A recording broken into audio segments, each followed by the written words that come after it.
എല്ലാവർക്കും നമ്മുടെ പുതിയൊരു വീഡിയോയിലേക്ക് സ്വാഗതം. അപ്പോൾ ഈ ഒരു ചാനലിൽ നമ്മൾ ഇനി ചെയ്യാൻ ഉദ്ദേശിക്കുന്നത് എന്താണെന്ന് വെച്ചാൽ പുതിയൊരു അധ്യായമാണ് ഇനി തുടങ്ങാൻ പോകുന്നത്. നമ്മൾ ആമസോൺ സെല്ല് ചെയ്യാനുള്ള ഒരു പരിപാടിയില്ല. അപ്പോൾ അതിൻ്റെ ഭാഗമായിട്ടുള്ളൊരു യാത്രയിലാണ് ഇനി വരാൻ പോകുന്ന വീഡിയോ ഒക്കെ വരാൻ പോകുന്നത്. അതായത് ആമസോൺ സെല്ലർ അക്കൗണ്ട് ഉണ്ടാക്കി അതിൽ സെല്ല് ചെയ്യാം. ആമസോൺ സെല്ല് ചെയ്യാൻ ഒരു ബ്രാൻഡ് ഉണ്ടാക്കിയിട്ട് സെല്ല് ചെയ്യാനുള്ള വീഡിയോസാണ് ഇനി നമുക്ക് ഈ ചാനലിൽ വരാൻ പോകുന്നത്. അപ്പോൾ ഇഷ്ടമുള്ളവരൊക്കെ സബ്സ്ക്രൈബ് ചെയ്യാം, പിന്നെ ഇഷ്ടമില്ലാത്തവർ അൺസബ്സ്ക്രൈബ് ചെയ്യാം. അപ്പോൾ ഓക്കെ, നമ്മൾ ആദ്യത്തെ ഒരു സ്റ്റെപ്പ് എന്താണെന്ന് വെച്ചാൽ നമ്മളൊരു ബ്രാൻഡ് നെയിം കണ്ടെത്തുക എന്നുള്ളതാണ്. അപ്പോൾ അതിൻ്റെ ഭാഗമായിട്ട് നമ്മൾ ഈ ബ്രാൻഡ് നെയിം എന്ന് പറയുമ്പോൾ നമ്മൾ ശ്രദ്ധിക്കേണ്ട ഒരു കാര്യം എന്താണെന്ന് വെച്ചാൽ ഇറ്റ്സ് ലൈക്ക് നമ്മളൊരു കുട്ടിക്ക് പേരിടുന്ന മാതിരിയാണ് നമ്മളൊരു ബ്രാൻഡ് നെയിം ഇടുക. അത് നമ്മളിപ്പോ ഒരാൾക്ക് പേരിടുമ്പോൾ ആ ഒരു ചെറുപ്പകാലത്തിലാണ് നമ്മൾ പേരിടുക. അപ്പോ ഈ പേര് ഏതു വിധത്തിലാണ്, പോസിറ്റീവാണ് നെഗറ്റീവാണ് ഒക്കെ അയാൾ വലുതായിട്ടാണ് പിന്നെ തീരുമാനിക്കുക, ജനങ്ങളാണ് തീരുമാനിക്കുക. അപ്പോൾ ഈ ഒരു പേരിടുമ്പോൾ നമ്മൾ നല്ല ഒരു അർത്ഥമുള്ള പേരോ അല്ലെങ്കിൽ ഒരു അർത്ഥമില്ലെങ്കിൽ കുഴപ്പമില്ല എന്നല്ല. ബ്രാൻഡ് നെയിം ഇടുമ്പോൾ ഒരു കൺസേൺ എന്താണെന്ന് വെച്ചിട്ടുണ്ടെങ്കിൽ ആ ഒരു നെയിമിന് പ്രത്യേകിച്ച് ഒരു അർത്ഥം ഉണ്ടാവരുത് എന്നുള്ളതാണ് പിന്നെ നമ്മൾ ശ്രദ്ധിക്കേണ്ട ഒരു കാര്യം. അപ്പോൾ നമ്മളിവിടെ ഒരു റെഫറൻസ് ആയിട്ട് എടുത്തിട്ടുള്ളത് ബ്രാൻഡ് നെയിം ചെയ്യുമ്പോൾ നമ്മൾ എടുത്തിട്ടുള്ളത് കൊച്ചൗസേപ്പ് ചിറ്റിലപ്പള്ളിയുടെ നമ്മൾ പ്രാക്ടിക്കൽ വിസ്ഡം എന്ന് പറയുന്ന പാർട്ട് 1 ബുക്കാണ് എടുത്തിട്ടുള്ളത്. അതിൽ പറയുന്നതും ഇതുപോലുള്ള ഒരു കൺസെപ്റ്റാണ്. ബ്രാൻഡ് നെയിം എന്ന് പറയുമ്പോൾ നമ്മൾ ഒരു പുതിയൊരു കുട്ടിക്ക് പേരിടുന്ന പോലെ തന്നെ ഏറ്റവും നല്ല ഒരു പേര് ചൂസ് ചെയ്യുക എന്നുള്ളതാണ് ബ്രാൻഡ് നെയിമിൽ ആദ്യം നമ്മൾ ശ്രദ്ധിക്കേണ്ടത്. അപ്പോൾ അതിൽ നമ്മൾ എഫക്റ്റ് ചെയ്യുന്ന കുറച്ച് കാര്യങ്ങളാണ്. അതിൽ എടുത്തു പറയുന്ന കാര്യം എന്താണെന്ന് വെച്ചിട്ടുണ്ടെങ്കിൽ നാവുളുക്കുന്ന ടൈപ്പ് പേരുകൾ അതിൽ ഉപയോഗിക്കാതിരിക്കുക എന്നുള്ളതാണ്. അതായത് പെട്ടെന്ന് പറയാൻ കഴിയാത്ത വേർഡുകൾ, പിന്നെ കുറെ ആൽഫബറ്റുകൾ ഇല്ലാത്ത ആൽഫബറ്റുകൾ ഉണ്ടാവരുത്. അതായത് കുറെ വേർഡുകൾ അല്ലെങ്കിൽ കുറെ ആൽഫബറ്റ്, പലതരത്തിലുള്ള ആൽഫബറ്റ് പെട്ടെന്ന് റിമെമ്പർ ചെയ്യാൻ പറ്റാത്ത സംഭവം, അതൊക്കെയാണ് ഇതിൽ പറയുന്നത്. പിന്നെ ഏത് തരം പേരുകളാവാമെന്ന് ചോദിച്ചു കഴിഞ്ഞാൽ ഏറ്റവും സിംപ്ലസ്റ്റ് ആയിട്ട് ഏതൊരു കുട്ടിക്കും റിമെമ്പർ ചെയ്യാൻ പറ്റുന്ന, ഏതൊരു കുട്ടിക്കും പറയാൻ പറ്റുന്ന തരത്തിലുള്ള ഒരു ബ്രാൻഡ് നെയിം, അതായത് ഒരു വേർഡാണ് നമ്മൾ ബ്രാൻഡ് നെയിം ആയിട്ട് എടുക്കേണ്ടത്. പിന്നെ മാത്രമല്ല വേറൊരു ഫാക്ടർ പറഞ്ഞാൽ എന്താ വെച്ചാൽ നമ്മൾ ഈ ഫാമിലി നെയിം അതുപോലെ തന്നെ അങ്ങനത്തെ കാര്യങ്ങളൊക്കെ ഉപയോഗിക്കരുത് എന്നുള്ളതാണ് അതിൽ പറഞ്ഞിട്ടുള്ളത്. അതിന്റെ ഒരു പ്രോബ്ലം എന്താന്ന് വെച്ചാൽ അതിന്റെ ഒരു ഓണർഷിപ്പും കാര്യങ്ങളൊക്കെ മേ ബി മറ്റൊരാൾക്കായിരിക്കും അതിന്റെ ഒരു ഉപയോഗം കിട്ടുക എന്നുള്ളൊരു വിധത്തിലാണ്. അത് ഏതായാലും നമ്മൾ ശ്രദ്ധിക്കേണ്ട ഒരു കാര്യം തന്നെയാണ്. ബ്രാൻഡ് നെയിം എന്ന് പറയുമ്പോൾ പ്രത്യേകിച്ച് വേറൊരു പേരിടുന്നതാണ് ഏറ്റവും നല്ലത്. പിന്നെ പറയുന്നത് എന്താ വെച്ചാൽ അത് ആ ഒരു ബ്രാൻഡ് നെയിം ഡിക്ഷണറിയിൽ ഉണ്ടാവരുത് എന്നുള്ളതാണ് വേറൊരു കാര്യം പറഞ്ഞാൽ. അപ്പം ഈ ഒരു ബ്രാൻഡ് നെയിമിന് പ്രത്യേകിച്ചൊരു മീനിങ്ങോ കാര്യങ്ങളൊന്നും ഉണ്ടാവാതിരിക്കുക.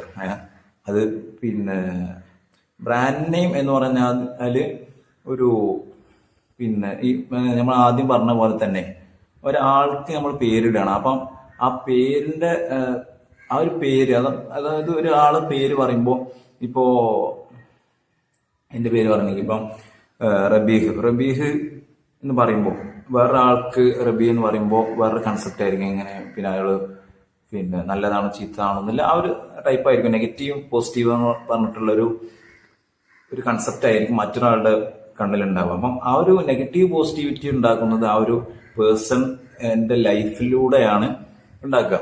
അപ്പോൾ ഇതേപോലെ തന്നെയാണ് ബ്രാൻഡ് നെയിം എന്ന് പറഞ്ഞാൽ. ബ്രാൻഡ് നെയിമിന് ആക്ച്വലി ആ ഒരു പേരിന് ഒരിക്കലും ഒരു മീനിങ് ഇല്ല.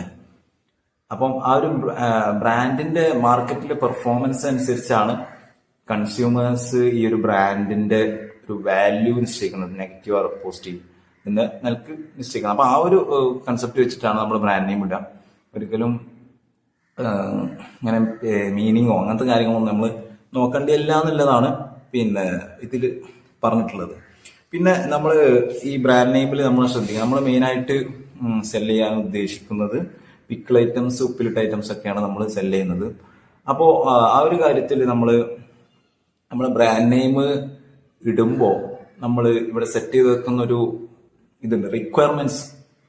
നമ്മളൊരു 4ഓളം requirements, brand name requirements set ചെയ്ത് നോക്കും.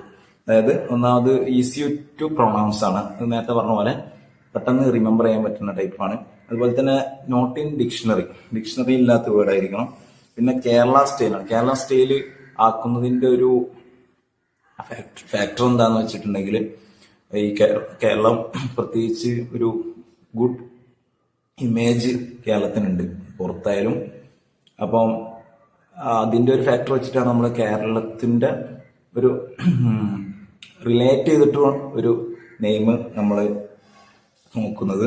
അതുപോലെ തന്നെ ഫുഡ് റിലേറ്റഡ്, നമ്മൾ ഫുഡ് ഐറ്റംസ് ആണല്ലോ ചെയ്യുന്നത്. അപ്പം അത് ഒക്കെയാണ് നമ്മളൊരു 4 ഫാക്ടറാണ് നമ്മൾ സെറ്റ് ചെയ്തിട്ടുള്ളത്. അപ്പോൾ ഈ ഒരു ഫാക്ടർ വെച്ചിട്ട് നമ്മൾ എന്താ ചെയ്യാൻ പോകുന്നത് വെച്ചാൽ, നമ്മൾ ഈ ഒരു വീക്കിൽ നമുക്ക് വരുന്ന ഓരോ പേര്, അതായത് നമുക്ക് മൈൻഡിൽ വരുന്ന ഓരോ പേര് നമ്മൾ ഇവിടെ ഒരു നോട്ട് പാഡിൽ എഴുതി വെക്കും. എന്നിട്ട് നമ്മളെ ഈ ഒരു വീക്ക് എൻഡിൽ നമ്മൾ ഇതിന്റെ മൊത്തം ഒരു നെയിമിന്റെ ഒരു കാര്യങ്ങളൊക്കെ നോക്കിയിട്ട് ഏതാണ് ഈ ഒരു റിക്വയർമെന്റ്സിന് മാച്ച് ആയിട്ടുള്ളത്, ഏറ്റവും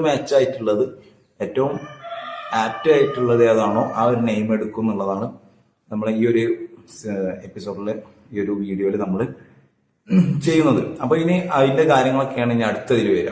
അപ്പൊ ഈ ബ്രാൻഡ് നെയിം നമ്മൾ ചെയ്യാൻ ഉദ്ദേശിച്ചത് ഇങ്ങനെയാണ്. അപ്പൊ നമ്മളിത് ഈ ഒരു വീക്കിൽ മൊത്തം ഈ ഒരു ബ്രാൻഡ് നെയിമിന് വേണ്ടിയിട്ടുള്ള വീക്കാണ്. അപ്പം അത് കണ്ടെത്തിയതിന് ശേഷമാണ് നമ്മൾ അടുത്ത സ്റ്റേജിൽ പോവുക. നമ്മൾ ഇങ്ങനത്തെ കാര്യങ്ങളൊക്കെ ചെയ്യുമ്പോൾ അതായത് നമുക്ക് പരിചയമില്ലാത്ത ഒരു സംഗതി ചെയ്യുമ്പോൾ നമ്മളെ മൈൻഡിൽ ഉണ്ടാവുന്നത് എന്താന്ന് വെച്ചാൽ, നമ്മൾ ചെയ്തു നോക്കുക എന്നുള്ളതാണ്. ചെയ്തു നോക്കിയിട്ട് അതിന്റെ റിസൾട്ട് പോസിറ്റീവ് ആയാലും നെഗറ്റീവ് ആയാലും നമുക്കതിൽ പഠിക്കാനുണ്ട് എന്നുള്ളതാണ്. ആ ഒരു മൈൻഡ് സെറ്റോട് കൂടി നമ്മൾ ഇതിലേക്ക് ഇറങ്ങാൻ നോക്കുക. അതുപോലെ തന്നെ ഈ ഒരു സംഗതിക്കൊക്കെ ഇറങ്ങുമ്പോൾ, ഏതൊരു സംഗതിക്ക് ഇറങ്ങുമ്പോൾ നമ്മളൊരു റീസൺ കണ്ടെത്തുന്നത് നല്ലതാണ്. എന്താന്ന് വെച്ചാല്, ഇപ്പോ ഞാൻ ഈ ഒരു സംഗതിക്ക് ഇറങ്ങുമ്പോൾ ഞാനൊരു ഒബ്ജക്റ്റ് വെച്ചിട്ട് ഇറക്കുകയാണെങ്കിൽ നമുക്ക് കുറച്ചുകൂടി അതിൽ റീറ്റെയിൻ ചെയ്യാൻ പറ്റും. അല്ലെങ്കിൽ നമുക്ക് എന്താ വെച്ചാൽ വെറും ഒരു മണി മേക്കിംഗ് കോൺസെപ്റ്റ്, ഒരു വെറും പൈസ ഉണ്ടാക്കുന്ന പരിപാടി എന്ന് പറഞ്ഞു കഴിഞ്ഞാൽ അതെന്താ ഒരു സംതിങ് ബോറിംഗ് ആവും കുറച്ച് കഴിഞ്ഞാൽ.